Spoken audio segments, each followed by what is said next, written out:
Welcome to the Abarcast. We speak about fitness, entrepreneurship, and humble beginnings here. Today, I have a special guest, Sanet Ramos. Sanet, I know you. We've crossed paths multiple times. But for the people who don't know you, introduce yourself to the audience, please. Hi, everybody. My name is Sanet. I'm 25 years old, born in the Dominican Republic. I live in Union City now, and I'm a nightlife. I'm one of the female promoters of Jersey.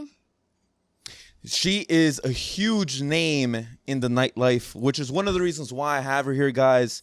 People on IG, people on my podcast, especially in the Hudson County, and now you're kind of just exploring, the New York City life too now, right? Yeah. All right. Dykeman, Queens. Damn, you going to the deep shit. Uh-huh. All right. So before you came here, you told me I could ask you any type of questions. You're an open book. Yes. Right? I'm a little scared now. All right. So why don't we start off with things that not many people know about you? For example, you just said you turned 25. Talking about the trends of the week, that's like the age of Leonardo DiCaprio right now.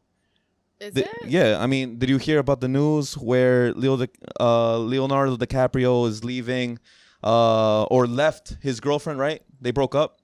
All right. So he left He knows. All right, look. So he left his girlfriend because he just turned 25. Apparently she's too old to date Leo.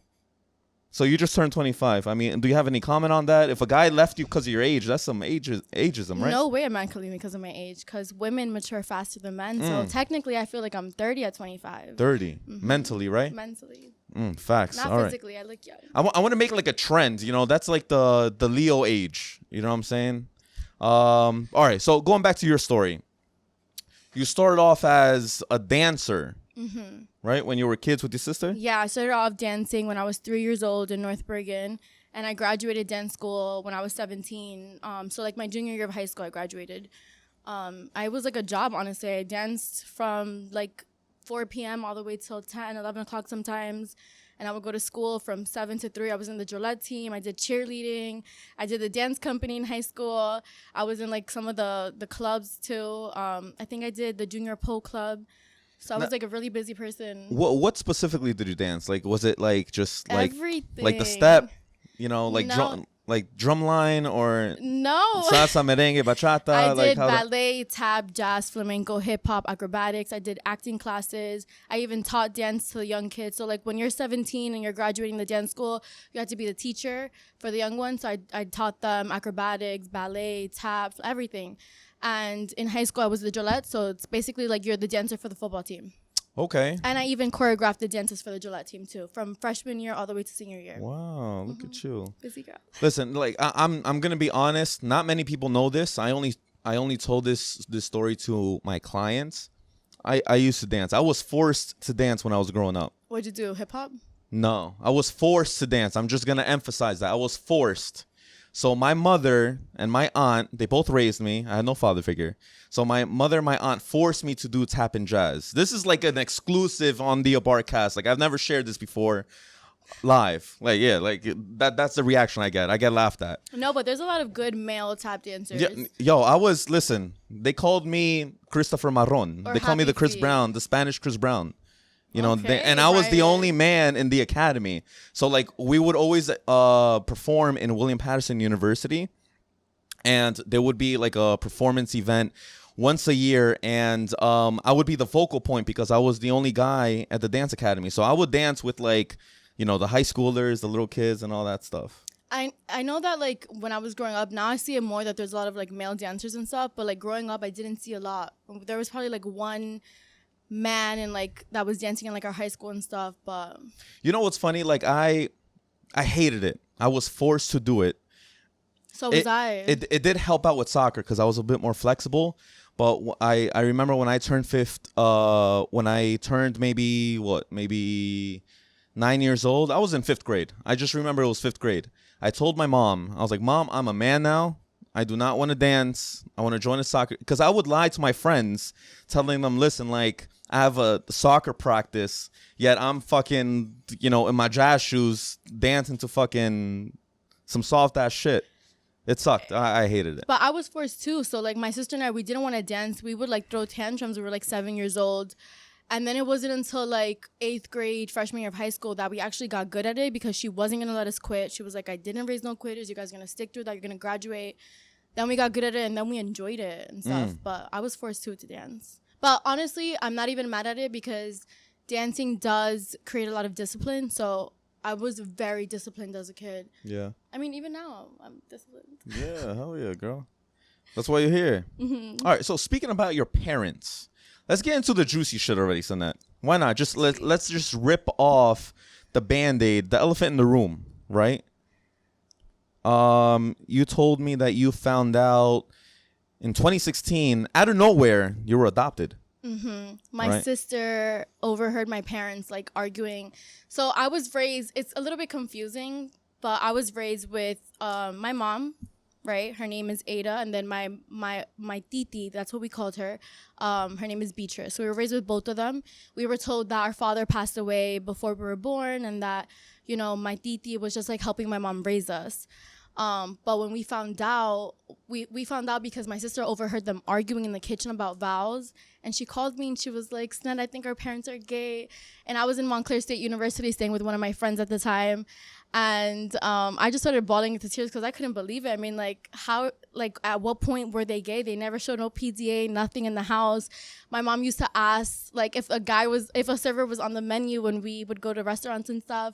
So it was, like, out of nowhere. And then after that conversation with my sister, the lady that lived upstairs from us called me and she basically confirmed it. She was like, how do you guys feel now knowing that your parents are gay? And we were like, what?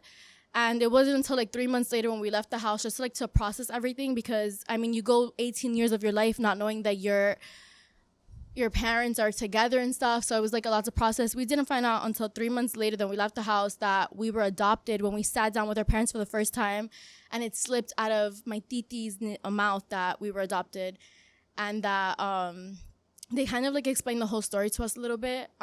We just cried and everything. Our whole household was like a mess. I mean, they were going through a separation at the time. So yeah, we ended up finding our birth family in 2018 around Christmas time. They helped us find our birth family, our birth mom, my sister, my brothers, my cousins, my aunts, like everybody, except my father. That's a crazy ass story. Let me just rewind because you just kind of like just skipped over a few years. Now, at first you found out that you were adopted. No, that they were in a relationship and that they were gay. That your parents were gay. Mm-hmm. Okay, so I still thought that my mom, the one that, you know, raised us as our mom, right, still like had us with our father, and that my titi just helped her raise us. Okay. Because we're twins. I mean, we were allowed to handle. Okay, and at this time you were 18 years old. Yeah. Okay, and when and you had the idea that your father passed away? Yeah, I always knew that he passed away. Okay. Mm-hmm. All right. And just for the context, who's Ecuadorian? Who's the other one? My titi is the Ecuadorian one. Gotcha. Mm-hmm. And then you're half. My other mom that adopted me is Dominican. She's tan skin, so it made sense for her to like be the mom. Gotcha. You know what I'm saying? Because my Ecuadorian mom looks Ecuadorian. She's short, like light skin, short hair. Right. So for 18 years, just to be clear, for context, for 18 years they would make it seem as if they're interested in men. Well, one of them was, because the other one, she gives off that tomboy impression. So, I mean, we never asked her. So you were never sus? Like, no, never. Like, they never, even in our household, like, we had 2 rooms. So they slept together and me and my sister slept together. We never thought anything of it. And also, nobody in our family slept up. For 18 years, nobody slept up. Not my cousins, not my aunts, like, nobody. They held that secret in very tight. You know? That's insane. Mm-hmm. You know, like when you told me this story, it touched me because I was lied to by my family about not having the same father as my sister. And I found out when I was 21 years old, and I had no idea. I had no hints. All of a sudden, I'm speaking to my grandmother, and she ends up telling me, hey, like, maybe you should start talking to your mom, like, about this topic. So I just kind of asked my mom out of nowhere, and I'm just it's a leap of faith. I don't even know like if it's true or not. And then she ends up crying, and she ends up saying, yeah, like she couldn't hold it in anymore. You have a different father. And I'm just like, what the fuck is going on? Did you like look like your father, like the no, I mean, not really. I mean, my sister and I, we don't really like. I grew up thinking my sister and I had the same father. Her father would take us out once a month, because they were separated, they were divorced, right? And I would always be ignored. I would be like third wheel. He would never, acknowledge me, etc. And then just fast forward when I was 21, I would just kind of, I was venting to my grandmother at this time because my grandparents raised me, because my mother was a single mom at the time. She only raised me by herself. So she had like 3 jobs. She was never around to raise me. Still love her to death though. She was just not there. She was just there financially. And I'm telling my grandmother tells me you should have a conversation with your mom. So when I tell her, like, she spills out the beans, and it didn't really bother me. But the thing was, my whole family, she tells me that my whole family knew. Like, that hurt. Like, just, that's why I have trust issues, guys. My whole family knew too. Yeah, like, so like you question everything all of a sudden. You know what I mean? You have to double, triple check everything. You know what I'm saying? So like, I felt betrayed. Did you feel betrayed when you found out? Did you speak to your family? Did you ignore them? Like, I disappeared for like 3 months. How did you take it? So we, in the time frame that we left our house, we were being reached out by several family members that we even sat down and spoke to them. And they're like, the main thing with them was for us not to hate them. Like, they were like, oh, you have a blessed life, like you shouldn't even care. And it's not even the fact that we cared that they were gay, that we were adopted. My sister and I, we used to go to adoption orphanages in Dominican Republic and literally help out when we were younger. My parents would give us the card and buy whatever you want. We would go to the orphanage. And we were never homophobic. It was just the fact that we were like lied to. Yeah. So, and then even after, like, me and my sister would reach out to our cousins like, hey, did you know? And be like, yeah, I'm sorry, like I couldn't tell you. Like, it was something that we had to respect on your parents' behalf. Like, we were younger. So like, we eventually started to understand. They did it for a reason. They also, like, their generation, what being gay was looked down upon. And so they were scared that other people, or like their own kids, would like look at them differently. But they don't even, like, they didn't. I wish they would have told us sooner, because like, we love people like for who they are, no matter what they love or who they love, like literally anything. Yeah. And you told me earlier that, your sister had like a small little phase in high school. Yeah, no? she did. And I think that the way my sister took it was a little bit stronger than I did, because they basically like disowned her at the time. And to Camille, was when she found out, she was just like, oh, that it hurt her because it was a bit hypocritical. For me, it hurt me because I felt like I was lied to my whole life, when they could have just been honest. They were gonna wait until we graduated college. We have not graduated college, and I'm 25, so when were they gonna tell us? And also, like, it's just, I don't know, like, I was also in a toxic relationship at the time. So like, while my sister was like going through it on her own way, I was going through that, and I was in a toxic relationship. Like, my relationship went downhill completely, like the worst relationship I've ever been on. Yeah, you told me about that, and we'll get there. But going back to, your parents being upset that your sister was exploring herself, let's say, you know what I'm saying? Like, how did they like literally go to the extreme and like disown her, or like were they just upset? Like, how did they handle it? They were really mean to her. Like, they would even like show up to our high school and stuff. Like, it's like they knew somebody in the high school that would like tell on my sister. It was like the craziest thing ever. My Ecuadorian mom like worked for the Board of Ed, so I can see how she knew somebody. But they made her life almost impossible. And then me and my sister, like, although we argue and stuff, like, that is my other half. I cannot live without her. So I would get into it with her. Like, I would get smacked in my face too for defending her. Like, you should love your daughter. You should be happy for her. So yeah. Shit, that's crazy. Growing up, when I was getting hit, my sister would be like, yo, pégale, maduro. And I'm like, God damn, I can't even. Me and my sister would team up on her That's parents. crazy. It was like them against us.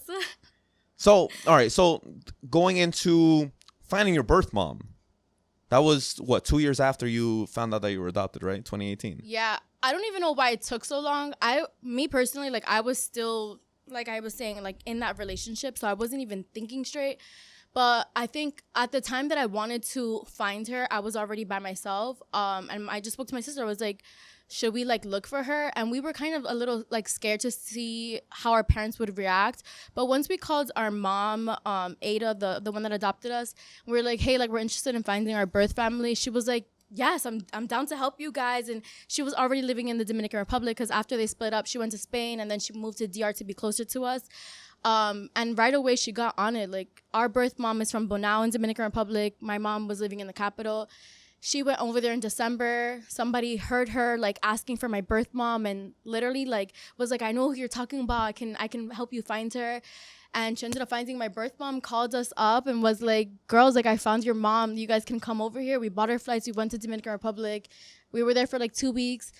And then we found everybody. And like there's a whole YouTube video about it. But the first, like seeing her and our little sister for the first time, like we just started hysterically crying for some, like I don't even know why, we just started crying. It was uncontrollable. It was like overwhelming. So like, so talk to me about you know, you finally meet your birth mom. Like, what are you thinking? Were you nervous like on the way to her house? Like, what are you thinking when you hug her? Like, do you hug her? Do you not hug her? Do you just say hey? Do you call her by her first name? Like, just give me a little bit more detail. On the way over there, we were with a bunch of people in the car, so I think I was just like a little distracted. But when we got into the room, we sat down first, and then they brought her in after, and she didn't want her face to be seen, and we were like, why? But after like hearing her story, we understood. But as soon as whose face? Our birth mom. Okay. As soon as she just like stepped into the entryway, I think she hugged Camille first, and then I hugged my younger sister. She's younger than us, I think by a year. I think she's 23 or something. We just hugged and automatically we sat down. We were recording too, and we just started speaking, like spilling everything. I didn't want to talk, so I was like, Mom, can you please talk for us, to my adopted mom? And she kind of controlled the conversation, everything. She explained to us like why she gave us away, and I want to take that back. Not gave us away, but she, in Dominican Republic, as a lot of people know, it's very poor, and so she wasn't able to financially have 2 kids. And initially, she only knew that there was one of us. And then after getting checked, you know, ultrasounds and everything, there was 2 of us. She was even scared that our parents wouldn't want both of us. And my mom, when she called my mom, she was like, hey, like I'm having twins. My mom was like, that's even better. Like I'll take both. And even in the hospital when she gave birth, I don't know how it works, but the government wasn't going to let my parents adopt 2 kids. Okay. So they were like, oh, you can only take 1. My mom was like, I'm not leaving this hospital. Both of them. I'm not leaving this hospital without the twins. And obviously, eventually, she ended up leaving with the twins. She ended up leaving with us. And honestly, I'm actually really thankful for it, too, because my sister and I definitely have a better life than what we would have had in DR. So I'm really thankful for that. Now, let me ask you a very good question, since I'm a good host. Did they have a good relationship, your mom and your birth mom? Like, did they stay connected? Did they not stay connected? Like, I'm thinking of like movies where they kind of just like send texts through each other throughout the years or whatnot. Or so did you ask? Maybe you don't know. I don't know. No, I had her number. I had my younger sister's number. I had everybody's number that I met. It's just I don't know if people think that we're rich over here, and like for me, it's like I would have helped her. Like, so she would have reached out to my parents for help financially, right? And like it's like you meet us out of nowhere, and then all of a sudden you need something, and it's like, hold on, like you don't even know like what I'm doing. Did that happen, or are you assuming? No, that's what happened. Okay. And first it would be with them, and then she would reach out to me specifically. I don't know about my sister, but it was like, hold on, like I even had to tell her something. We don't talk anymore. It's been like I think a year and a half that I don't speak to my birth mom, but it was just like I wanted her to like, if you like, we wanted to find you to like know if we are the way we are because of you or what it is. I ended up finding out that's because of the people that raised me. Right. But like, you don't even know if I went to school, what I went to school for, what I did my whole 18 years of living, like how I was raised. So she didn't even like ask the details about your life. She was just kind of like, oh my God, like, hey, nice to meet you. And then next thing you know, it was kind of like, can I have money? Yeah. And like we would help her if she just like moved into it slowly a bit, you know? Yeah. Yeah. And now I think the last time I spoke to her, we kind of argued. She called me a name, and I don't talk to her anymore. It sucks, but I mean, at the end of the day, it sucks because it would be nice for all of us to be like a family, I guess. But I'm also not in lack of anything. So even if I don't have that one person in my life, I'm still very much fulfilled with the 2 women that were meant to be my mothers. I feel you. Now, did you ever find out information about your real birth dad? Yeah. My dad passed away 2 months before my sister and I were born. He fell off a plant. He was doing construction in Bonao in Dominican Republic. He had a wife and kids. My sister and I were kind of like an accident. So like my birth mom worked in a restaurant that my aunts and uncles owned in the capital. And I guess he like went through one day type shit, if you know what I'm saying. And it happened. And I think she fell in love with him after that. But he had a wife and kids, which his kids are like my older brothers. Do you know them? Do you like talk to them? I met my older brothers the same time that I met my birth mom and my sister. And they were cool too. But again, it's just about one thing. It was just the finances. Yeah, right? I even brought my friends to them last year. Because I actually ended up getting along more with my father's side of the family in DR, but I even brought my friends over there for my birthday last year. They were like, doing their thing in the backyard. As soon as I left, the first hit up I got was that, and I was just like, all right. And what's funny is that my sister and I, growing up, we always wanted brothers. So it was a little bit disappointing. Like I want to tell you that we always wanted a father, and I know that you said you didn't have like a father figure in your life. We always wanted a father. We always wanted older brothers, and we had older brothers that they just didn't want to be in our lives like that, I guess. Yeah. Yeah. How's that make you feel? Like I said, like I'm not in lack of it. It was just like sometimes I wish I had like the male person in my life to like kind of protect me if I needed it. But being 25, like I'm fine. Like I haven't needed it, but it would have been nice.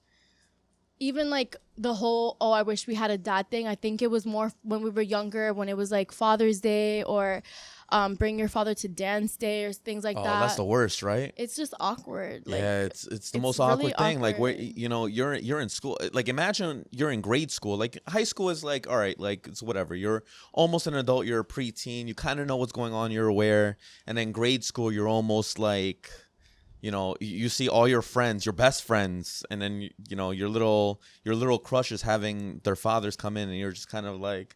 Yeah, no, I'm just here. I think they should change that in schools and make it more just like a parents' day, because some people don't have mothers or fathers, or they were raised by their grandmothers. Like, it's really awkward. Yeah. I remember being in 5th grade, like, Yeah, it sucked because at the end of the day, so I did not have like a legit father figure. Like my grandparents raised me. So my grandfather was there as like a male figure, but he was 3 generations, older. So there's that language barrier. He was Peruvian. There's only he could teach me the foundation, the basics. But like, once it starts coming into, modern times, dating, girls, shaving too, shit like that. Like he grew up poor, so he couldn't really teach me real things. He told me the foundations, but I had to find out by myself. So it wasn't like as if I was going to bring, I grew up as a Catholic schoolboy. I went to Catholic school my whole life. I went to Catholic school too. Oh shit. Jesus. So like it wasn't like I was going to bring my grandfather who's like in he's in his 70s at that time, and he doesn't know English. He can't mingle. He can't even engage with the classroom. So it was kind of awkward. I understand. You know what I'm saying? I get it. Not many people could understand, but for the people that can understand, it is what it is. Yeah. So you kind of found out a little bit more about your birth dad. Mm-hmm. And we ended up like visiting his grave too with our birth mom, our brothers, and that's sister. cool. Yeah. Sorry. Curiosity. Did your birth mom feel like did your birth mom have? Was it a fling with your birth dad, or did she show some type of emotion when she kind of met him in the grave? I think. How did that work? I like, did you study the environment? If I remember correctly, like they did start off as a fling, and then she ended up like falling in love with him. But in the grave, she was normal, like unaffected. I don't know, maybe she was still in shock about the whole thing, because it was like we met our dad's family, then we went to the grave like right away within like 2 hours. Wow. So I don't know, I wasn't really paying attention. I was just like really excited to like finally visit my father's grave, because even though I knew my father passed away, I never went to visit him. So that was like my first time. Did you guys ever like? You said that she didn't really ask you questions about like your life, etc. Like, when you guys met, do you guys just talk at all? She talked for the most part. Well, what was it about? Why she did it, how it happened, like she explained like the whole situation. I said like the restaurant thing, and then how she met, how like she got connected to my parents. Like, so it was like my aunt and my uncle owned the restaurant, and then she went up to them like, hey, I'm having kids. And my aunt was like, I know 2 women in the United States that want kids. And she was like, okay, call them. My aunt called my mom right away. My mom was like, yes, we'll take them, because obviously like they can't have their own. And after that, my mom came to the Dominican Republic. She went to all the doctor visits with them, while my Ecuadorian mom, which is like the male version, I guess, was out here in Jersey just working, sending the diaper, sending the money and everything. My mom was at every doctor's visits with my birth mom. And yeah. And then eventually they found out that there was twins. Then we were born on May 26, 1997. 97. Let me ask you a question just to kind of break the, break the ice. You consider yourself a 90s kid or a 2000s kid? A 90s kid. Oh, you're fucking cap. All right, before I just make fun of you. End. Yeah. I am going to engage with the chat real quick since we are on Instagram Live, guys. Rachel, Carlos, Camille, salute, DJ, salute. That's your boy, right? You work for him. DJ. Wave. Oh, yeah, I gotta follow him. Wave. Lenny, Wave, Tiki, Wave. Damn, everybody's Andy, Wave, Sammy, Renata, Omar, Crystal. Damn. Brian must be adopted. Thanks, Omar. I appreciate it. Pay attention, Brian. That's why you're single. You don't listen. I fucking hate you, Omar. Smart Marketing. Elaine, Diana, Credit Solutions, Josh, Rome's. Appreciate the love, guys. Damn. Brian's girl likes you. You should take her to dinner. Ha ha ha. You're funny. Melissa, date, salute. So. Yeah. See, Omar. I didn't even ask her. You just ruined the vibe right now. God damn. Steph, salute. All right. Cool, guys. Thanks for the support. Thanks for tuning in. Moving on to a juicy part. You had surgery, right? Yes, I had a gastric sleeve. Gastric sleeve. All right. So you told me, your sister thought about the surgery first. Mm-hmm. Okay. Kind of just let's talk about that. After we met like our birth mom and our sisters, like we saw that they were heavier and our weight was progressively getting like worse. So it came to Camille's. I don't know how Cam found out about gastric sleeves, because I didn't even know what they were. She was like, hey, I'm doing it. She got on a video call with the doctor, my mom, and he ended up telling her like, if you don't lose weight because her BMI was too high, you can be pre-diabetic, or you can have a high risk pregnancy. And Cam was like, all right. So she ended up doing her thing. And then, I mean, if she was going to have those health risks, then I probably was too. Yo, she got honest. Balls, man. Like, just, you guys are twins. Like, I remember I was scared of doing LASIK surgery.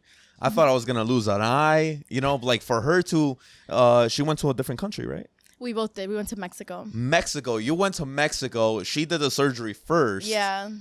And she was like the hamster wheel. Like she was the experiment. Yeah. And you were like, all right, she's still alive, so I'm gonna do it. Yeah, she's good. I'm gonna go. But yeah, so Cam went. Everything was all good. Literally instantly when she got back, I was like, girl, you look littler. So I went. And obviously because like I couldn't just be fat and my sister's skinny. Like we have to look identical. Right. So I went like I think a month later. And it's funny because that surgery cost me $8,000. And honestly, with that money, I could have just got lipo done. But the thing is that I was bigger, like my face, like my inches and everything. So if I had got lipo done, I would have just looked wide, but like with a butt and like somewhat without a gut. And I actually liked the way I looked when I was 17, younger. I was fit. I was a dancer. I had like abs and stuff. So I was like, all right, whatever. I paid $8,000, and literally right before I entered the room and I had to sign the papers and give the cash, I almost considered backing out. Why? Because AK is a lot, you know? So I was about to be like, you know what, maybe I should just save this or something. But I ended up going through with it, and there's no regrets. I feel great. All right, why don't you talk to me about like the process? Because I have a lot of clients that actually thought about doing it before he or she ended up signing up with me for training. We'll talk about why you didn't do training before, but like give me some details just so we can maybe educate someone who's actually even thinking about doing the gastric sleeve. So I think it's different here in the United States, but in Mexico, the doctor that I went to, his name is Guillermo Alvarez. He works at the Endobariatric Hospital. He's one of like, I think 17 surgeons, master surgeons, that specialize in gastric sleeves. And in Spanish, it's called una manga gástrica. He went to like, I think it was Yale or Harvard, one of those big name schools. So the process was like, I sent in my deposit. I had a video call with him first. I explained to him my BMI. I had to send over my health records. After I sent in the deposit, I have to set a date with him. My date was April 12th, my mom's birthday. She was like so annoyed that I set it to that day. And then I went in. I flew from Jersey to Texas with my best friend because you're allowed to bring a companion with you to this particular hospital. So she was free. I paid for her flight, went to Mexico. We went to Texas first, and we got picked up by the hospital's van, and we drove across the border to Mexico. And it's not as scary as you might think. Like, it was I think it was that border that was pretty calm. And in that hospital, they have their own hotel room. On one of the floors, they have their own spa where they give massages to the bariatric patients and stuff. My first day there, we met with the doctor. He's the sweetest man in the world. Even his nurses, I did a TikTok about this. He has the most amazing nurses. Like, Hoboken Hospital needs to send those girls over. Listen, I heard a lot of bad things about Hoboken, but go ahead. So we met with him the first day. Then we went to the hotel room. I couldn't eat. So my pre-op diet before surgery was I couldn't eat for 5 days before my surgery, and only because my BMI was, I think it was like 34 something. I don't remember. But like for my sister, for example, I think she couldn't eat for 7 days, something like that. But it's obviously different for everybody. So your BMI was in the 30s. How much did you weigh? 170. Okay. I'm 4'11" and a half technically, but I'm 5 feet. All right, so you're legally a midget. All right. Okay, we'll continue. So, then the second day is what? Go ahead. So the second day is where they do like they check your lungs, they check your heart, they do blood work, they checked if I had COVID because this was a year ago. Oh shit, was that recent? Yeah, it was April 12, 2021. Wow. So okay, whatever. They check your weight. I weighed at 160 after my pre-op liquid diet. I literally could not eat at all for those, and I cheated for one day. I had Chipotle. I couldn't resist. Whatever. So I couldn't. I was such a So for 3 days, that's funny. So for 3 days, you couldn't eat at all. No, it was 5, but I cheated one day. So I only did a 4-day pre-op diet. Now, I'm assuming, just so that they won't, I'm assuming. I don't know too much about the surgery. Don't ask me. I'm just a trainer, and I'm an entrepreneur. But I'm assuming because, when they open you up, they don't want to see, food there. Right. Okay. I mean, I don't know. I was good, so thank God. Okay, cool. But, okay, so then I waited, I think, downstairs for, an hour. My surgery was, at 10 o'clock. This was, 8 a.m. So I think 2 people went before me. It's a 30-minute procedure. 30 minutes? 30-minute procedure, yeah. Okay. Yo, and I tried to fight off the anesthesia too. I always do that. I try to, even when I got my wisdom teeth done, taken out, whatever. But so you're just looking like the Undertaker, just on the surgery bed, the white eyes and everything. I was out. Okay. I wake up and I was like, wow. And I wake up in my hospital room now. I think it was upstairs from the surgery room. My best friend was there. I looked at her, make sure she was there, went back to sleep. I slept probably all day. You're inflated with gas. Obviously, that's how they need to do the procedure. I slept a lot. And then once I was woken up, I was good. You can walk around the hospital just to relieve that gas and stuff. Whatever, go back to sleep. The next day, they take you downstairs to the hotel room. They take you on a tour just to get you walking and stuff.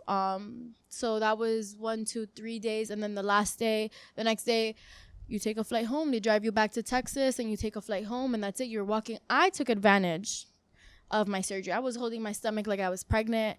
I got in the little cart in the airport. I was like, I just got surgery. So why don't you explain specifically what the surgery is for the people that don't know? So basically, they took out 75% of my stomach, so that I'm only able to eat very small portions. So when I first got the surgery done, I was first for like 4 weeks, I can only drink liquids and like very soft foods. Probably like the third week, which my doctor sent my sister and I a schedule of what we can eat. So the first week was just water. The second week we introduced apple juice that had to be diluted. The third week it was like applesauce, and then like I think mashed potatoes. And then the fourth, fifth week is when we introduced like meats and stuff, but like white meat. And then after that, we were only able to eat 4 ounces. What do you mean white meat? Like chicken. Okay, like poultry. Or like salmon type stuff. So they told you to be racist. I was just following what the doctor said. Okay, I didn't want to die. Right. Go ahead. But yeah, so then that happened in April, and then by June I was good. I was able to eat and stuff. So we were only literally able to eat 4 ounces of food, do you know what that is? That's literally nothing. That's like a steak for me. That's an appetizer for me. That's literally like this big. It's super little, but even we couldn't even finish that. That's our stomach was so small. That's crazy. So do you still eat just 4 ounces? Like, no. Why are you smiling? Do you still eat like no. like a fat ass or like a fat ass? like? No, I can definitely eat more, and when I'm drunk I can eat a lot. Like I almost ate a whole chimi the other day when I was really drunk. But okay. I eat like, I want to say, I don't know, like a regular plate to you, I probably eat like half of it. Like I want to say like this much food I'll eat. So, but I honestly don't even measure anything at this point. I just go by what my stomach says. And like if I overeat, my face will turn red. Like I'll suffocate. So I just kind of like control myself. Once I feel like I'm good, I'm good. But I do get hungry like every 2 hours. My sister doesn't though, but I do. I don't know if it's just the Goldie in me. I can't. She said the Goldie. All right. So they basically stitch up 75% of your stomach. They removed it. They remove it. Yeah, I saw a picture. It was like a big stomach. So you just have this permanently. Yeah, I mean, it can grow. It could expand. Yeah, like people have gotten gastric sleeves 2 times and stuff. Oh wow, no way. I don't want to. Okay. But yeah. So you don't regret it at all? Absolutely not. My confidence after my gastric sleeve, I was 170. After my pre-op, I was 160. After I got my surgery, I was already like 10 pounds shorter because I couldn't eat. So how much did you lose? Like you said you were like 170, 180 before the surgery. Yeah. How much did you lose at like your lowest? So right now, I can weigh in at 115. 113 off the wake up. Shit. Which isn't that good, honestly. Let me ask you a personal question. Like, did you have to deal with like any just for the audience out there to educate them? Did you have to deal with like any like loose skin or anything like that? No, I didn't have any loose skin. My boobs did get smaller and a little. Okay. My butt, I had a butt before. I lost my butt. And I just have a few stretch marks on my sides, which I don't care about any of that, girl. I'm skinny. No, I feel you. Listen, like stretch marks, I feel like stretch marks for a girl, like I don't mind the stretch marks on a girl. I don't mind cellulite either, but and hell, I'm a trainer, so it doesn't matter for some people. That was just me though. Of course, other people have different experiences. I think my mom actually got a gastric sleeve, and she has biological, or you're like she got a gastric sleeve just like us. Oh, really? And but she was also bigger. I think it depends like how much you weigh and stuff. Like a lot of people, when I told them that I was 170, they were like, you could have just went to the gym. But like, Brian, I couldn't. All right, before I don't want to judge you, but before I judge you for not hitting the gym, I want to know why you gained the weight. Like what made you, go up to 170, 180? Before the surgery? Well, we wanted to think that it was genetic because our birth mom was also big. But to be very honest with you, after high school in 2015, I lived in Rutgers and I went to New Brunswick. So I was... Oh, so you were a party girl. No, but that's the thing is that I was in a relationship. And so I never left my dorm. I was just there eating all my snacks. My parents would buy me everything. Wait, so I think that's what started it. Time out. So you went to Rutgers, New Brunswick. New Brunswick. I never like central, like like fuckboy.city, like just this is to have the college experience in Jersey in the East Coast, and you were locked up in your dorm because of your boyfriend. Yes, I was very respectful. All right, and an idiot. Respectful and an idiot. Wait. So like, what was? All right. Well, we're getting juicy here. All right. So the guy. Now you like fixing yourself. Yeah.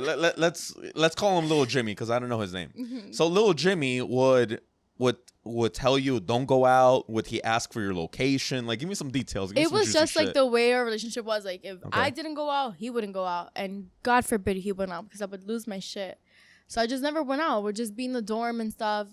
I would go see him on weekends. So would you guys like FaceTime and be like, hey, like, are you bored? Yeah, I'm bored. Are you bored? Yeah. And you guys would just be bored together. It was like the most toxic, how do you say it? Toxic relation. I was going to say toxicist relationship ever. But I would go see him on weekends. I would lie to my parents to be like, because my parents were strict. And at this point, I didn't even know I was adopted. Right. So I would lie to him and be like, I'm on campus still. I was already 18 at the time, and I would take an Uber. I had their credit card on my phone, so I would take an Uber on their card, go see him, stay with him all weekend, to go back to school on Monday or Tuesday whenever I had class.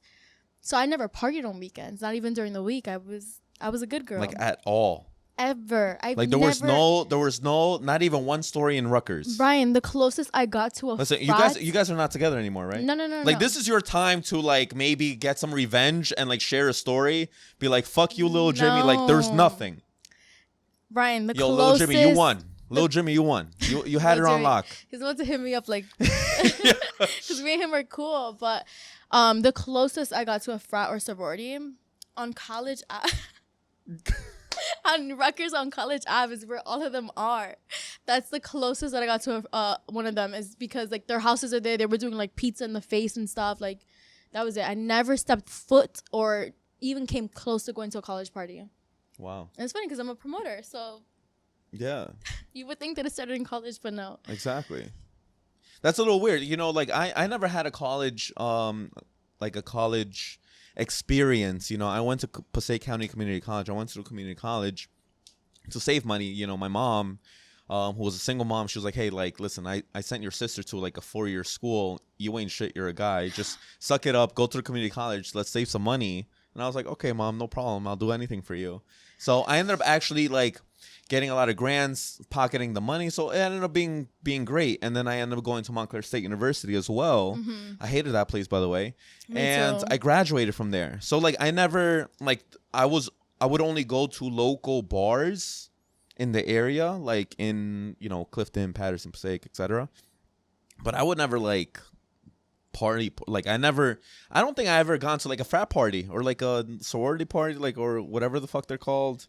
And like I've never joined like an Alpha, Omega, Greek, whatever the fuck. Like I never. Me neither. But even though I'm 25, like I would still go just to say that I went. Like I want to just experience it. So like, are you calling cap? Because you just said you just didn't go party, but now you're saying you are. But I would. No, I'm saying I would go now that I'm 25. Like I'm saying now, even if I'm 25, like I would still go just to experience it. Oh, you would still go right now at the moment. Yeah. All right, but you old compared to them though. Like you, but I don't look and I don't act it. Oh yeah, that's true. Like I mean, I would ID you if I was a bartender. I would fit right in. And don't forget, these are young people that are eventually going to be in the clubs. These are customers. Yo, see? Come on. Yo, you're right. Shit, you know, like you're right. Like you got to plant the seed. You got to plant the seed. All right, so you know, transitioning out of the gastric sleeve, the surgery, you felt more confident. You know, you were telling me that there was a time where you did not want to promote anymore, and then you became more confident, and you were just like, yo, I'm actually gonna like take this shit fucking serious. Yeah. It was like my first 2 years starting off as a promoter. So I became a promoter in 2018. And those first 2 years, I wouldn't even tell people that I was a promoter. I would just say I'm like an event coordinator. And I was just like, whatever, like this is side money. I was working at Hudson Honda, and I was also babysitting. And then I had one club a week, which I just left them recently. So yeah, I didn't want to be a promoter. And even during quarantine, I kind of like thought about it. Like, is this something that I want to do? And then I'm really thankful for my gastric sleeve because of that, I grew very confident. Like, my confidence is through the roof. And I started putting myself out there. So I started going out and like to other people I was just going out, but really I was like saying what's up to people, like, hey, what's up, my name is Tanette, I'm a promoter, I work at this club, and just putting myself out there. I was starting to take pictures, people were asking me to host and things like that. And so I was like, okay, like this is something that I can see myself doing. I already have a lot of knowledge in it and stuff, so like let me really like take this serious. So yeah, it's been up since. And like I said, I'm very thankful for my gastric sleeve for helping me with my confidence, because the gym was not happening. All right. Yeah, you just reminded me with that shit. So how come, you know, you're on the Trainers podcast, but thankfully, you know, we talk about fitness, we talk about business owning, entrepreneurship, and we just talk shit here. You know, we're at a bar right now. We're just talking bar shit. So like, why didn't you go like the natural fitness? Why didn't you reach out to Abarca Fitness? Or why didn't you, you know, just like take the natural route instead of going to Mexico? You guys are really expensive. We are. Like, it would have totaled out in like 2-3 years to what I paid for my gastric sleeve. And besides that, like, I just was never able to commit to the gym, to be honest with you. Like, I had a membership at LA Fitness when I met you. I think you were sneaking me into LA Fitness. I don't even know how I was getting in there, but I would go. I don't remember that. I would go for like 2 weeks to that gym. Then I even went to Crunch, and I think I went to CKO in Hoboken. I think I stole them bread. And I was never able to commit. And then the idea just stopped. I was like, okay, all right, fuck that. so give me the psychology. Like, why didn't you feel like you could commit? I don't like you think, just didn't like to sweat, you didn't like to work out, you didn't like to because eat well. Don't forget that I was a dancer, so working out you loved little Jimmy, you didn't want to like, you had to ask permission to get a trainer. No, I think that I was just distracted with other things, honestly. So I didn't even care for it. Because if we do the math. Oh, and it was also like being in gyms is like a little bit intimidating. That's why I even wanted to try bar in Hoboken, because it's like an all girls like ballet bar workout. Right in the corner, right? Yeah, okay. So I think that also like being around men, like you don't even know exactly what you're doing, because like working out and dance was different than working out in the gym with weights and stuff. So that, or like I wanted to go with my friends. I didn't ever want to go to the gym by myself. So what if now I would though? What if your trainer like is your friend though? Like, you know? Like I get close to my, you know, my clients, you know, I call them fam. But like, all right, let me calculate you okay? Yeah. Let me calculate, you know, you paid $8,000. Okay? Average training, let's say 3 times a week, is about like, let's say $1,000. A month. So $1,000 a month. 3 times a week. You would have trained for 8 months. But that would have been a very long process. Like, it would have been too long. I wanted to be skinny already. You wanted to just I wanted like the fast way out. Right. To be really honest with you, like I just wanted like that's the what quick I wanted way to hear. Out. Okay. Because I mean, I already knew that I couldn't. You didn't want to waste time. I didn't want to waste time. I already knew I couldn't commit to the gym, so I was like, all right, fuck it. I'm gonna just get this surgery and get this over with. And you were like, yo, Camille, Joe, be my hamster. You know, like just try it out. Shout out to my sister. Try it out, and you know, let me know how it is. And if it's fucked up, I'll go the gym route. You know, I'll reach out to Brian Abarca, and then if it doesn't work, if it does work out, then I'll do the surgery. I really did consider just like saving that money, and even if it was to go to the gym, but I was just like, I know myself, like I was not doing all of that. My sister and I even got harassed, like, oh, why don't you just go to the gym? You're 20-something years old, getting a gastric sleeve. The doctor? No, by people from our area. Like, we deadass would wake up to messages from people. But like, it's none of their fucking business. It isn't any of their business, and that's why, like, I work around in an industry where a lot of people, like, I don't know many people in my industry that have gotten gastric sleeve, which maybe they keep it to themselves. But a lot of the people do get surgeries, lipos, BBLs, and everything. And I've never said something to them. Like, that's what they chose to do. With the money that I spent, I could have did the same thing, and I didn't want to. Right. So I don't understand how these random ass people care about what the fuck my sister and I are doing. Like, it didn't make sense. Yeah. Regardless, though, we've been fine. Yeah, no. We've been up. So like, how's your diet like now? Like, you just terrible. Do you like? I hear people that have had the surgery. Sometimes they tell me that they like just eat like a bird. Like they just have like 3 pieces of pineapple, and they're like, "Oh my god, I'm full for the rest of the day." I think Camille's like that, but not me, honestly. Like I eat rice, chicken in the morning sometimes, especially like on Mondays after like drinking for the weekend. I always go to Jungle Juice and get a green smoothie, a veggie patch or whatever, and like I'll do that. And like I've been liking salads lately, which I used to not.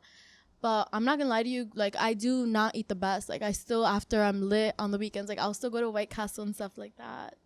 And during White Castle? Yeah, White Castle. I love White Castle. I hear that just gives you the shits after like an hour or two. And not me, because I eat it and go to sleep. But in the morning when my sister and I are like free, like we'll make breakfast. So like a loaf of bread, we'll cut it into like this much and we'll eat that. She'll eat another piece. We'll have one egg each, or we'll make boiled eggs. We like, or instead of having bread, we'll have like one egg with 2 pieces of salami, because we love salami in the morning. We're Dominican, Of so course. we try to like do that. But I'll have like I like ham and cheese sandwiches. I eat that. I like noches. I like chipotle. I eat that. So I eat like anything, whatever I'm in the mood for. Vegetables though, nah. I like them. It's just like for me to go out to eat and be like, let me get a side of veggies. Like it's not happening. I'd rather have like a side of like maduros or aguacate. I like maduros. They're good, right? Yeah, that's good. All right, that's cool. All right.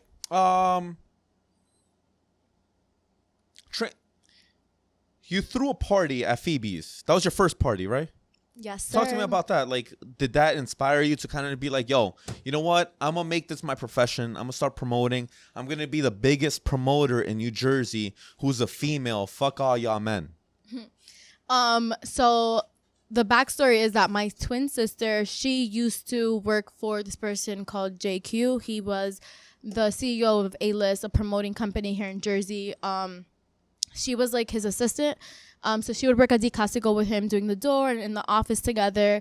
D Classico? Yeah, yo, I used to go there back in the day. I used to go to see her. Oh shit. Okay. Yeah. So then Kem ended up venturing out and doing her own warehouse party. So she was having these huge warehouse parties in like Newark that fit 800 people. She did a party with 070. She did a party with 40 ounce. My sister was lit. Like I was even like, yo, you're my sister? She was lit. And so that was in like 2017. And then it was in 2018 that JQ reached out to us and was like, I think you guys have like the potential to like really do this, be promoters. He was promoting at Phoebe's in Jersey City. So then we sat down with him at Spirits in Edgewater.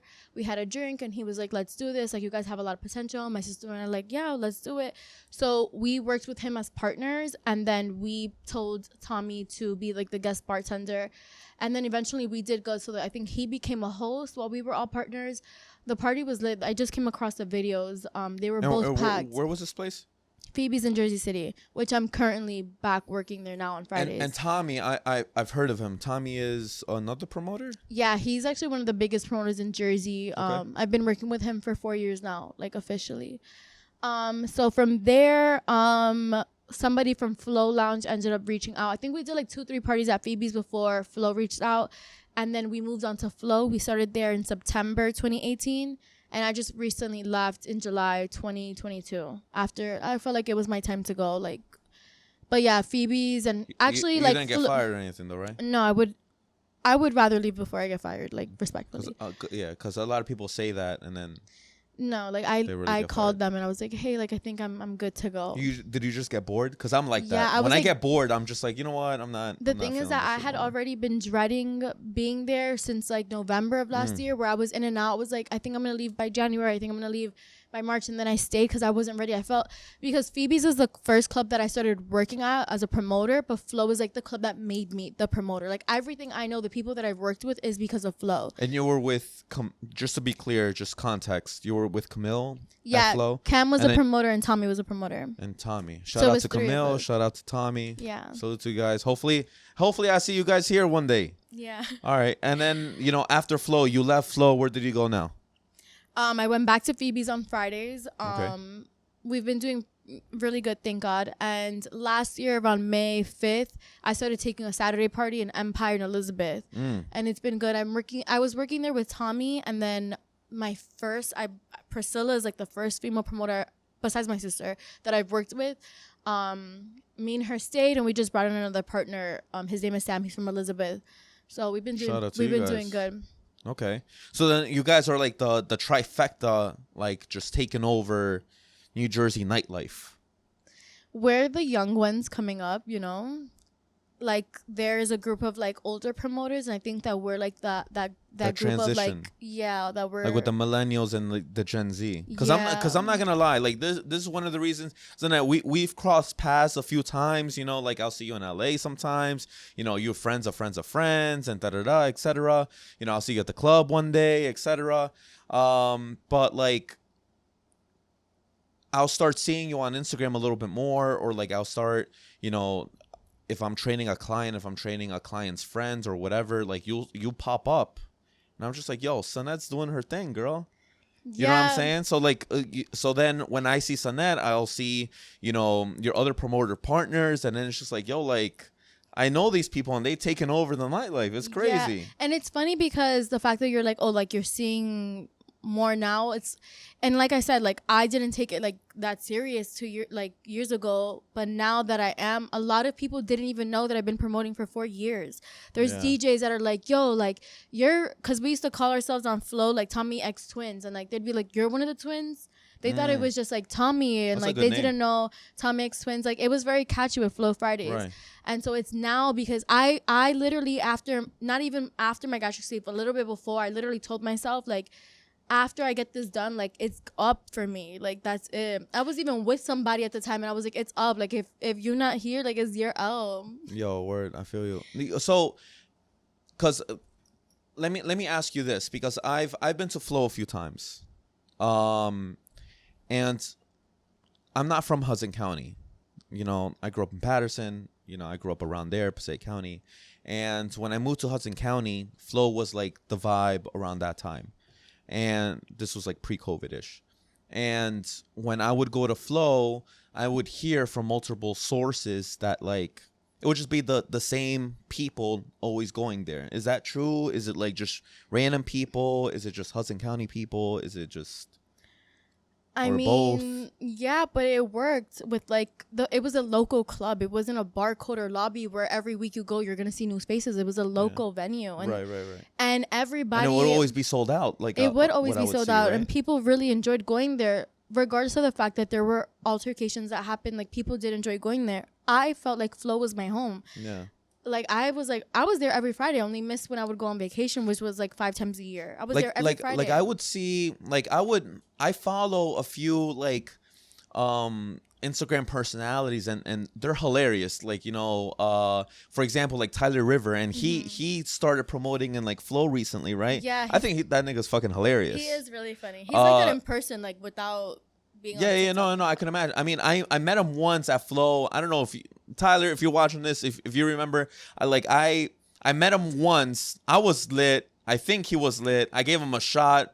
Like we took a shot together. We spoke for like a second, and then like we kind of just did our own thing. But like he was a cool dude, and you know his publicity kind of just grew.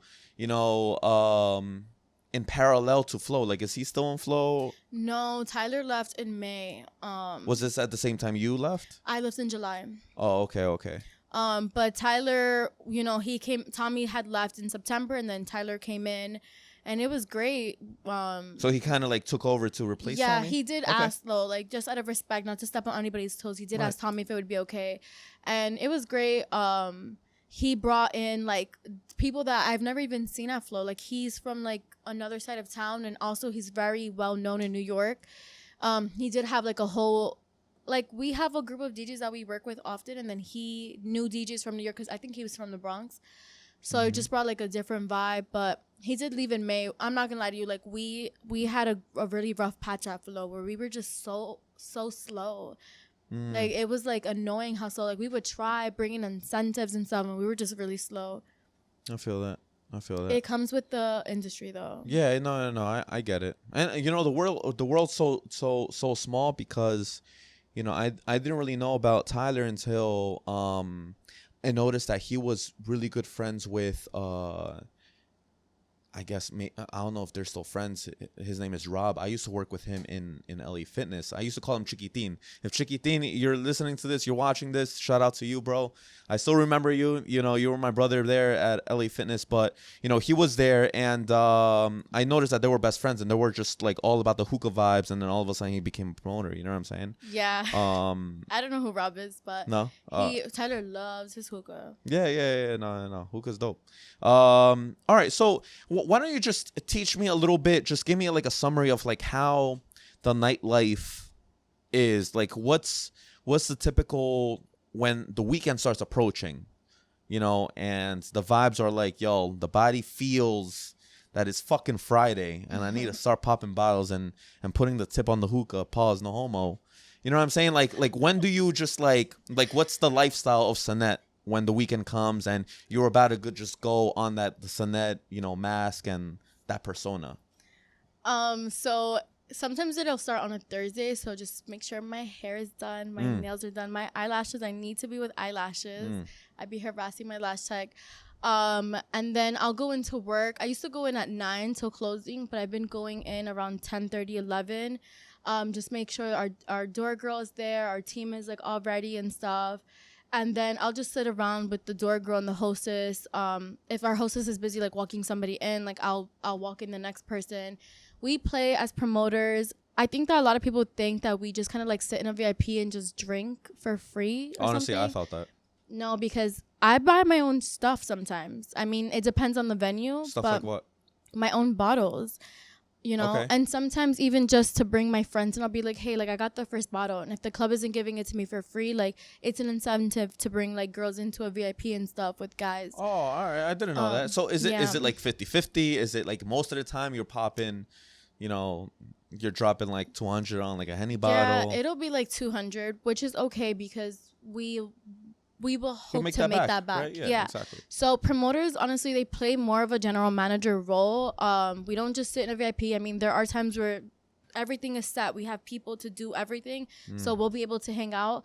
But if I need to be at the door charging people, I will sit there. If I have to be a hostess because our hostess is at the bathroom or she's not okay, I will host. If I have to help with a bottle sign, I will do that. If I have to clean up a table because the reservation needs it, I'll do that. Like, we're just a little bit everywhere.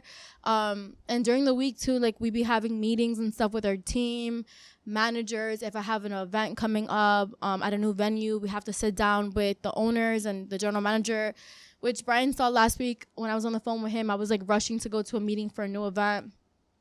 You're always on the run, girl. Yeah, honestly, I really enjoy the days where I just get to like stay home and like do nothing. When do you do that? Yesterday, being a nightlife girl. Yesterday I did that. I was actually supposed to work for my partner, but he was okay. He didn't need me, so I just stayed home, which I really appreciate that. And I actually really appreciate my solitude too, because we're around people so much during the weekend, from probably Thursday to Sunday sometimes, that Monday and Tuesday is like my day. Do you feel like it's draining?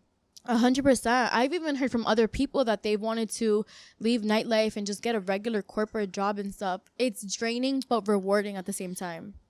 I feel the same way about training. Like, I love my job. I'm blessed to be amazing and like the best at my job. The best. Yes, the best. However, it does take a toll emotionally and psychologically when, like, you know, like if I'm seeing, hypothetically, like if I trained you and I'm seeing you 3 or 4 times a week, we're going to eventually establish a relationship where I'm going to know your personal stuff and you're going to know my personal stuff. It's just, it's science. It's human beings, right? We're social beings, especially if you're in the nightlife and I'm social and, you know, you're social and I'm in the customer service business, right?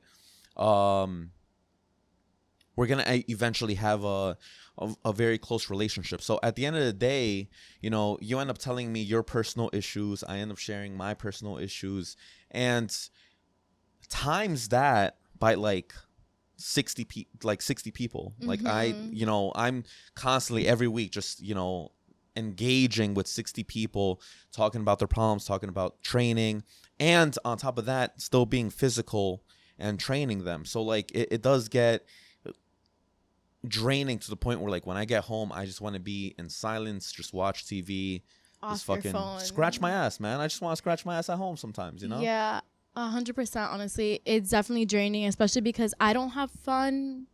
Besides the fact that this is like my job, I also don't have fun just being in a club sober. So like I will drink, and sometimes I get a little too excited. Wait. Let me stop you right there. So you're telling me you're 50% sober at the club when you're working? Because I'm always seeing promoters like maybe they're not getting carried out the club by, you know, security guard Steve, but like, yo, they're always popping bottles and rocking shots. 100% no. Like in the beginning, when I get there to like maybe 12-1, I'm like, but after that, once everything is set, the door is closed, we collect our bread and everything is done, like I'm having fun. Right. So like once your pockets are filled, I'm just like, all right, like I can pop a bottle. I can pop a Henny bottle then. Yeah. I feel you. He's also call me like I pop a Honey bottle. All right. So you are a promoter. Now you are also a manager. Who do you manage? DJ Sabroso. Okay, shout out to him if he's watching. I also manage El Angel, an artist. Okay. Now, do you have a preference? No, because they're two different industries technically. Not in person, but like industries. Like, do you prefer managing a DJ over an artist or vice versa? I don't want to say preference, but I already know the DJ industry, so it's easier for me with Sabroso. Okay, I don't really know about music and stuff. What I try to do with the artist is like, hey, let's do, you have a song. Like I was even in his music video trying to like be a creative director and stuff, because I have a lot of ideas with him. Or I'll be like, oh, like your birthday is coming up. Like let's do a song release party before the party and get you to host and sing a song during the night type shit. But DJing, managing is definitely easier. As a manager, because I've never been a manager, obviously. So like, what's the responsibilities of a manager for a DJ and an artist? I haven't really done much with the artist yet, so I'm gonna. Okay, so then the DJ. The DJ, we're responsible for their calendar, making sure everything is put in. Me and him have two calendars, so I have my own where I see where I booked for him, and then I will plug that into his if I book something for him, or I'll see where he's booked. And if somebody asks me like, hey, is Sabroso available this day? Like I'll go into his calendar and make sure like it's open and stuff like that. It's tough too, because besides the fact that I'm a promoter on weekends, I do like to go with him to his sets. But it's also exhausting. Like I am tired, so I'll go with him. Sometimes they'll book both of us to like host and him DJ, which is easy. But I just have to like be present and like just like the face. Like whoever wants to even pay him has to go through me. If there's an issue with the rate, you have to go through me. So I try to handle everything for him. But he does have his own promoters and owners that he's already worked with that don't go through me. But the people that do, like you know. You're just like, yo, where's my commission at? Yeah. Right. Yeah. No, like keeping a G. Like, yeah, it is like that. Yeah, but also just like besides that, I want to make sure he's like organized, and like I want to make sure that people know like this isn't just like for the look. Like I'm his manager, I'm a promoter, and like I'm just gonna help him because I'm a manager. It's like no, like this is serious. Like yeah, like book a meeting with my secretary before we. I feel you. All right. So then you don't have too much, and you've been managing a DJ about 2.5 years, 3 years, right? I've been managing only him that DJ. Nah, I've been managing him since April. I went up to him and Flo, and I was like, hey, I was really drunk. I was like, I want to manage a DJ, and I had already asked 3 others, but they weren't like really. They were like, yeah. But this like Sabroso was really like, yeah, like he hit me up the next day, like, what are we doing? Like, how are we gonna do this and everything? Is it tough working in a nightlife? You know, doing DJing, not doing DJ, but managing DJs, managing artists. Like, do you get hit on a lot? Is it hard to maintain a relationship? Is it, like, is everybody just trying to fuck, basically? Everybody thinks that I fuck him. Like, I even made a post about this the other day because they see me and him all the time, and we're like, besides the fact that we work together, like me and him are really good friends. And people have asked, like, is that your boyfriend? Like, do you guys do things? And it's like, why do I have to do something with him? I've actually never done anything with anybody in the industry. And it's, what is it, because I'm a girl? Because would you ask like a man promoter who's a manager, would you ask them if they're together? No. So it's just because I'm a female. That's a good point. It's true. Now, playing devil's advocate, do you guys, when you guys are lit, popping Henny bottles, because I know you love Henny, like, do you like, do you give off vibes that you guys might just 100% no. Right? Because I was gonna say, like, that's not good for business. No. Like, I record him. I do my thing, like, as his manager. I'll sit next to him. I'll stand next to him. I do not dance on him. We'll dance bachata, but no, nothing else. It's a very respectful relationship. Besides, he's good. Like, yeah, don't blow up his spot. Yeah. All right. Okay, but like in general, what about like when you're in a club and you know you may be talking to a potential new Lil Jimmy? Like, is it tough to like maintain a relationship? Is it tough not to? Like when they find out, like, oh, you're a promoter. Oh, you always talking to like men, or men always sliding into your DMs. Like, it's like, no, it's just that for the most part, like, I don't leave my house on weekdays if he's not going out to eat. I don't date, so people only meet me as a promoter. So I don't know if like they just have that image that females, and I don't even want to be that person that does that, but like I don't know if they have that image because I'm a girl in nightlife that I sleep around or something. But I've had to. And they also, men that even I've had like the slightest interest in, they start to do this thing where instead of like trying to like court me and like, you know, do things what like, do you mean court you? I don't know like what that means. take me out to dinner or like do like have experiences. Oh, how's it looking on Friday? How's it looking on Saturday? But why you don't? I don't know what that means. It means like they're trying to come to the club, like where I work on the weekend. Oh, so like they're trying to get a hookup. No, not a hookup. They just want to be, instead of like, they'll show an interest, but then they'll only try to see me on weekends when I'm working. Like, they'll try to go to where I work. And I don't like that. And you don't want that? No, because I'm more than just a promoter. I just told you everything about myself. Right. There's more to people than the club. Like, how are you even, if you show an interest in me, how can you even have a conversation with me in the club with the music on? I get you. It's like, But just to be devil's advocate, like, wouldn't you... Like, if you're not doing anything wrong, like, why wouldn't you want your mans and his crew to just kind of, like, chill That's fine, vibe? but they get accustomed to it. And then they don't, and that's all they'll do is go to the club with their friends. And, like, that's fine. And are you just, like, scared of, like, it getting sticky and you don't want to involve your personal life too? Like... No, because if I have a man, business? like, you can come to the club, you're going to meet my friends, like, shit. That's fine. It's just, I work there. You don't. So it's like, if you want to come ever so often, that's fine. But now if that's all you do, like, to see me, that's not okay. Like, there's Monday, Tuesday, Wednesday, Thursday sometimes. There's the mornings, the afternoons. Like, there's other things to do besides just seeing me in the club. That's boring. Now for those guys that are, you know, I work the 9 to 5 and they work Monday through Friday and they want a wife of Sonette, or any promoter out there. Like, wouldn't you argue that, like, their only free time is the weekends?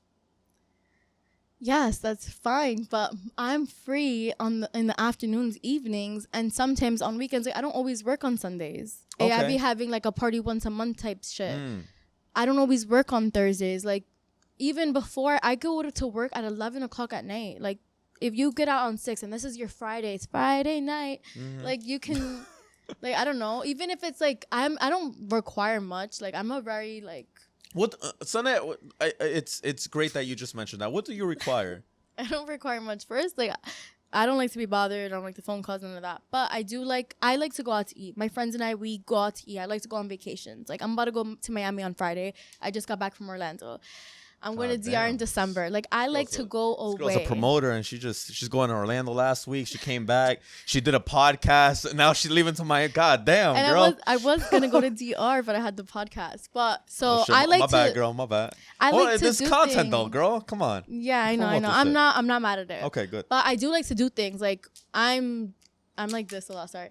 I like to go to the movies. I love watching movies since I was little. I like Dave and Buster's. I think it's really fun. Okay, so stop right there. What I'm hearing is, like, when I'm asking Sonette, what are you looking for a man? You're saying you like vacations, which is amazing. It's great. You're looking for dates to the movies, and you're looking for dates in Dave and Buster's. Like, you're not looking for anything else? But What do you mean? Like, what are you looking for in a guy? What I'm looking for in a guy. Yeah. So I need a really respectful man, very sweet man. So I have a very strong personality. So I don't need a man that's even stronger or as strong as me, because then we're going to clash. So just somebody really calm, Like a hard worker. strong physically, like No, personality wise, like with your, like how you voice yourself. Like you gotta, like, you know, like if I'm talking to you like this, like don't yell. Like I can't be with a man that yells or is even like physically abusive or none of that. A very respectful man. Oh no, that's a given. Okay. You know, like, I don't know, a hard worker. I kind of just, as I like meet people, I kind of see what I like and I don't like. Yeah. That's it. I like, if you like to eat Dominican sushi, even better, because shit, I like mama sushi. I like mama sushi. But honestly, nothing crazy. Just for me, with men, is like the personality. Like I don't really like people for what they look like or anything. So if he could look like my foot and he wants to wife you up. I haven't been with the best looking men, like at all. But they were honestly sweet men. I mean, now were they the best? No, but they were sweet. All right, maybe I should be with a mean guy. But you're single now, right? Yeah. So then what happened to the relationship? Obviously, it didn't work out. Yeah, but because they cheated. But it doesn't. So they all right. So they ugly. They cheat on you, and then. But it doesn't mean that the type of person that I want is like a sweet guy. Even like, I know this is super stupid, but like when I go to DR and like the way I treat the poor people is like I always give back. And like I can't be with a man that will walk past somebody that, even like the people like down the highway, even if you have to give $1, like it's just, it shows your character, like that you just feel bad. Like I need somebody with like a good heart. And like that even is nice to his family type, like very little things. Yeah, I feel you. I mean, obviously, like I'm a little difficult, so that's probably why I haven't found anybody yet, which I'm not even looking, by the way. I'm fine. Sorry, guys. But so difficult, like know. Why are you difficult? I've been through some shit.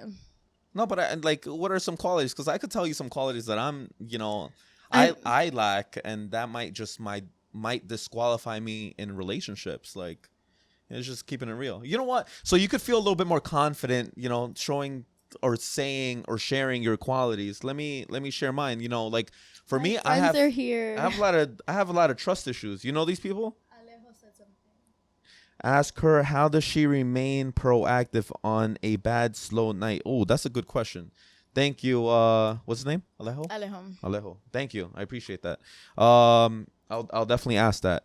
So like, you know, for example, a bad quality for me is I don't trust people easily. Mm-hmm. Like I have trust issues. Again, you know, that could come down to growing up, my family lied to me, etc. Like I have really bad trust issues. What else? I like to take the lead in a relationship. So I like to kind of just like. But so do I. Yeah, you know, like see that's why we're both single. It's fine. So like, you know, I like to take the lead in relationships. So, you know, I would need someone who would just kind of like be able to follow in most cases. You know what I'm saying? Mm-hmm. Yeah. So I mean, like that's just some qualities. And I like looks. Like I'm sorry. Like she needs to look good. If she doesn't look good, you know. I don't know. I definitely have trust issues because of the things that I've been through and the things that I've seen people do. And obviously I work in the club, so you see some shit. But I'm also like an alpha female, so I'm like way too woman sometimes for men. And sometimes they feel like because I'm too woman, like they can just like slack off a bit. And like I don't need that. Like if I'm too woman, like you need to be more man, more alpha or something. Like I don't know. It's a bit complicated. Okay. Are you asking questions? Yeah. So before we kind of close up here, she said almost funny. Jason, salute to you. Jason, our guy from Jersey Media, salute to you, bro. Thanks for joining in. Anna, salute. Leah, salute. Amanda, salute. Crystal, appreciate you. Sean, appreciate you. Me best friend. That's my partner. Okay. Salute to you, girl or guy. Girl. Okay. I can't. I'm sorry. I have shades on. I can't really see your display picture. Go Nettie. There you go, girl. Veronica. Salute to you. Alyssa. Salute to you. Killer Cam, she joined. Look at that. She's watching too. Who else? Ask her how she became such a boss. How did you become such a boss? From Mel, Angelica. That's my best friend of 15 years. How did you become a boss, girl? Yo, I'm tired of taking people's shit. I'm tired of the way they speak to me. I just had to like literally like put my foot down, honestly. Right. So I think that's where people, like a lot of my friends will be like, oh, like she's a boss type shit. It's not even because of the role that I play. It's like how I act with it. So I don't take shit from anybody. If I don't like something, like I will speak up. I like that. So I think that's really important. Also, like the way you say things, like I try to be very respectful but assertive. So you get both, and I think that's like a really good characteristic as like a boss. Yeah. I think that's a Spanish girl thing. Spanish girls are like that. Yeah, period. But also I guess the whole thing of, my mom is calling, but the whole thing of being a boss is also the fact that we hire people, you know, we hire our own hookah girls, our own bottle girls, door girls, our hostess. We were in charge of everything. So whatever club that I'm a part of on that night, whether it's a Friday night, Saturday night, Sunday, I run it. So everything has to go through the promoters. Okay. I love that. She's such a businesswoman. I love that too. Ask her, how does she remain proactive on a bad, slow night? How do you remain proactive, Sinette? I just make sure that everybody who is there is accommodated well. And I'll even go to the door. We'll like count the box. We'll talk to the owner. Just like make sure even the outside is okay. Like just running around. Damn, not even running, but I just be up and down. It sounds like the service is A1 wherever you work at. It sounds like I got to start partying with you guys. We definitely want it to be A1. Just we have to be very attentive, especially because a lot of the reservations that come in but our team does help, you know, but there are times that it's mainly the promoter. Right. So we want to make sure that everybody's okay so that they can come back. Okay. All right. And, you know, we pay out the DJs. So I'll have like 3 DJs in a night. And like I have to make sure that they get paid once they're like close to done or even when they finish. Like just being very attentive to everything. I feel you. Okay. Now closing up shop. Before I tell you, you can ask me anything or closing thoughts, etc. What's Sinette's dream in 5 years? Oh my God, I would love to own an orphanage. I think that's my purpose in life, is to own an orphanage. I've always said this. It was kind of like after we found out that we were adopted, I had a dream of like how this orphanage would look like, and I mentioned the idea to my sister. It was like a campus, and like it would be in Dominican Republic. Like I wanted to be in Dominican Republic and then eventually become like a franchise in like all the other third world countries. But I wanted to have a pool where kids like don't have to be on the street, even if it's not. I don't even want people to pay to like adopt kids. I want them to just donate to the orphanage so we can like be able to provide things for the kids. I don't think you should have to pay for a kid, but that's my dream. I didn't even know you have to pay for a kid. You have to pay. It's actually really expensive to adopt. So let me ask you this. So I don't know how much my parents paid.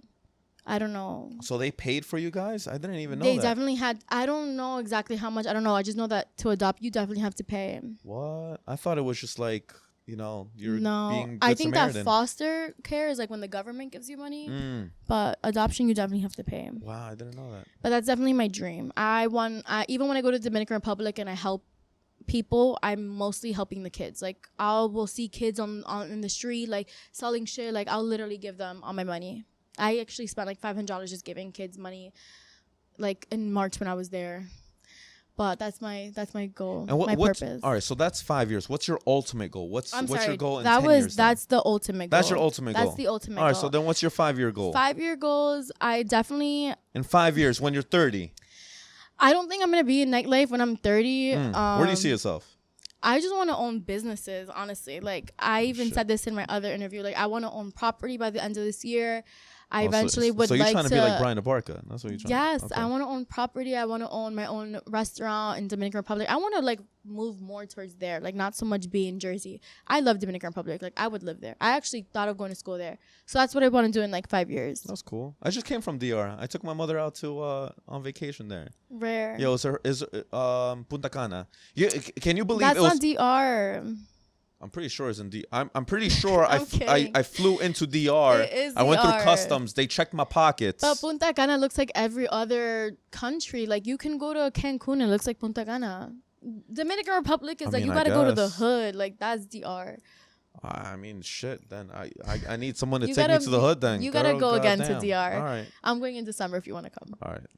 We'll coordinate that. Okay. So, Sana, it was a pleasure. Any closing thoughts? Anything you want to share? Anything you want to ask me? Ask the audience? Share to the audience before we close up and take a toast or make a toast to your success. You want to just answer that question because Mel said to answer her question. We answered the question. It was Oh, Mel, how did I become a boss? I said just being assertive, not taking shit from people, and just like managing my teams, the bottle girls, hookah girls, door people, doing the flyers and stuff, going on meetings. Like, I guess those are like boss characteristics. Okay. Yeah, we shared that. Tony, Shit, shout do out I to have you. any questions to ask you? Any questions? No. What do you want to do in 10 years? In 10 years, I see myself still training. I love training in person, probably part-time. Mm-hmm. I'm transitioning into part-time. I'll open up my online training business now. I'm trying to manifest destiny, my training business now, train worldwide. So I'm doing that already. Maybe I'll sign up. Oh, great. So we could talk business after this. So I've been doing that, and I'm getting into real estate. So I'm looking into buying property, renting it out, getting some passive income, freeing up my time, and then, crossing out more countries, because I've gone to already a lot of countries and I want to still travel the world. I want to do that too. Yeah. I've been to Spain. Have you been? No, I've gone to England though. Have you gone to England? I had a flight there, but the pandemic That shit don't count. That shit don't count. I want to go. All right, so why don't you grab some two shot glasses? Let's toast I'll take to Paris your since I want to go to Paris. Paris. All right, cool. Since you love Henny, we're gonna get Henny.